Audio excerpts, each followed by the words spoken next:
Hey, what is up guys? Welcome back to the channel and welcome back to Gran Turismo 7. So today's video I'm going to take a bit of time out away from my JDM reviews and my Japanese car culture coverage to just speak on something that's kind of been on my mind and I wanted to speak about a bit more in depth ever since update 1.36 launched, and that is to do with the Gran Turismo movie release and the, I guess, support that Gran Turismo 7 has kind of done for the movie in terms of, you know, events and cars and kind of all that stuff, and really just how poorly this was implemented. So if you currently boot GT7 up, you will notice there is a product placement for the Gran Turismo movie straight away in the background, as well as a little bit of a tidbit at the bottom there noting about the movie, as well as on the main menu. However, this is literally what we got for the movie's release. A lap time challenge around the Red Bull Ring and a gift version with a existing car, essentially, with a new livery on it, and it was one that was already created by the community for quite a while. And that was literally it in terms of, you know, stuff to celebrate the launch of the Gran Turismo movie. That is literally all we got, and it was really a rather bizarre case. Now, if you didn't know, the movie did get delayed and we got the update on, I believe, August the 7th for 1.36, and I think the 31st of August for 1.37, which was purely just a bug fix update. And obviously the movie then went on to its full release, I'm pretty sure on the 28th of August, which means that in August time, realistically, this should have been when Polyphony were kind of celebrating the launch of the movie in game. You know, there is a lot of product placement in that movie for Gran Turismo 7, and whilst it's all kind of, you know, not always on point, one kind of bit that stands out to me is when they're going for the sort of qualification in game, and his friend kind of tells him to come over, and it just says you've been selected because he's still got his account logged in or something at this cafe.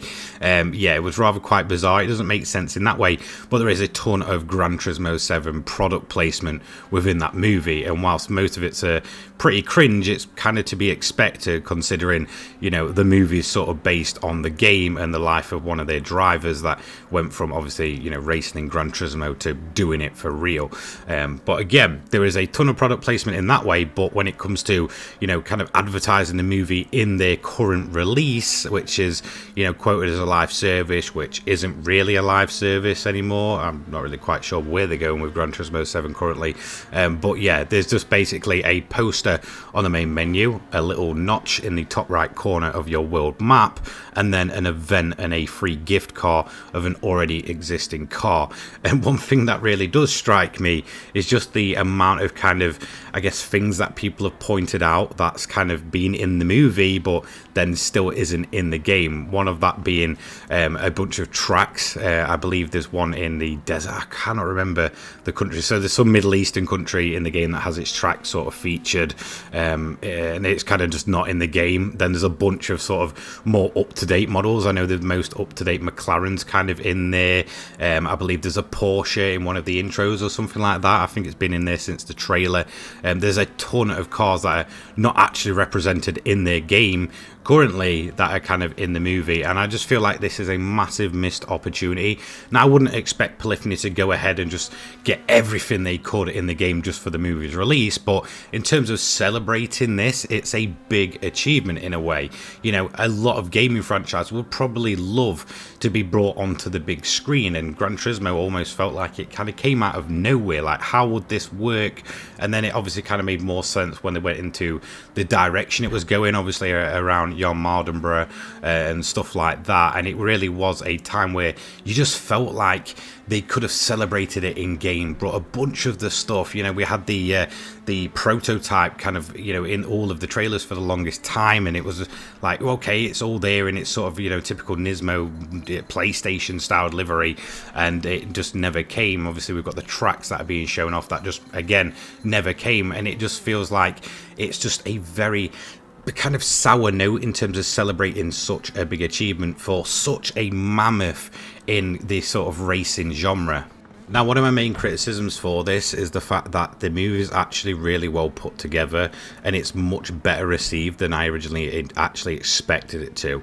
Now, when it comes to video game movies, I'm usually sat on the fence. I think most of them are absolutely terrible, but in terms of Gran Turismo getting made into a movie, it was not only a rather good premise to actually base it on, you know, the kind of story of Jan Mardenborough and kind of what he went through, putting in things like his crash and not kind of beating around the bush of what happened with that event and stuff, and kind of, you know, giving us a look into how this kind of, I guess, regular guy went from, you know, racing in his bedroom to going ahead and actually racing cars for real. It was a very, very cool premise. It was very, very well put together. I think in terms of its production quality, it was a massively solid movie. It exceeded every expectation I had for it. Usually I expected it to be very corny, which it was many times, but then you've kind of got moments like, you know, okay, spoilers here, but the crash, when it does happen, we all know it happened in real life. It was a very viral clip when it happened, I think back in like 2015, 2016 time, and it is kind of a really nice moment in the movie where, you know, this guy kind of then goes out there and sort of checks out what happened and, you know, tries to get his head back in the game and stuff. And I could imagine someone being massively shook up after the, you know, death of a spectator, even if it was through no fault of his own. You know, it is something that could really shake your career. And I feel like moments like that in the movie were really well put together. And I feel like, you know, it really did justice to those kind of moments. So overall, in terms of it actually being a movie, it was much better produced and much better put together than I think most people expected it. Whilst it is cringe at time, there is still a lot to love about it. And in terms of audience score, I think this thing sat at like 95% on Rotten Tomatoes, where it's really, really highly regarded. Okay, the critics don't necessarily think the same, but it is really up there, and it seems that fans are really gelling with this movie and really kind of taking it for what it is. It's a good movie. You know, the producer or director that obviously made District 9 a good few years ago at this point, I had high hopes for it because of him being behind it, and District 9 was an awesome film, and I feel like in terms of being stylized and such, it was actually fantastic. You know, it was really, really well produced, and I feel like, you know, this game, that, you know, if people are kind of going over from the movie, maybe more casual people that might think, okay, I'll dive into Gran Turismo, let's see what the